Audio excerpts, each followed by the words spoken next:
ചികിത്സിക്കുന്നത്.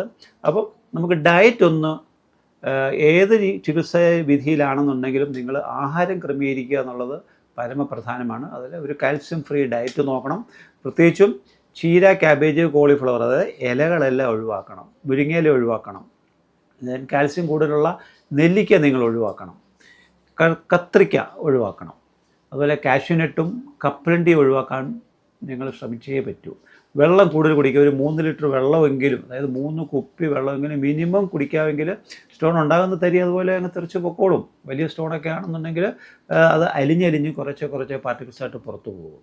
അപ്പോൾ ഇത്രയും ഡയറ്റിനകത്ത് മോഡിഫിക്കേഷൻ. പിന്നെ മിൽക്ക് ആൻഡ് മിൽക്ക് പ്രോഡക്ട്സ്, പാൽ ഉൽപ്പന്നങ്ങൾ നിങ്ങൾ ഒഴിവാക്കണം. ചായയൊക്കെ കുടിക്കുകയാണെങ്കിൽ വളരെ മിനിമം ക്വാണ്ടിറ്റി പാൽ ഉപയോഗിച്ച് 1-2 ചായ, അല്ലെങ്കിൽ കട്ടൻ ചായ ഉപയോഗിക്കാൻ വേണ്ടി നിങ്ങൾ പ്രേരിപ്പിക്കുക. അതുപോലെ ഇപ്പോൾ കൊഞ്ച്, കക്ക, കണവ, ഞണ്ട്, ചെമ്മീൻ ഇങ്ങനെയുള്ള ഭക്ഷണങ്ങൾ നിങ്ങൾ ആഹാരത്തിൽ ഒഴിവാക്കുകയും വേണം. ഇത്രയൊക്കെ ശ്രദ്ധിച്ചെങ്കിൽ നിങ്ങൾക്ക് സ്റ്റോൺ ഫോർമേഷൻ നിങ്ങൾക്ക് പ്രിവെൻറ്റ് ചെയ്യാൻ പറ്റും. ചെറിയ സ്റ്റോണൊക്കെ ആണെങ്കിൽ അത് വലുതാകാതെ നോക്കാൻ പറ്റും.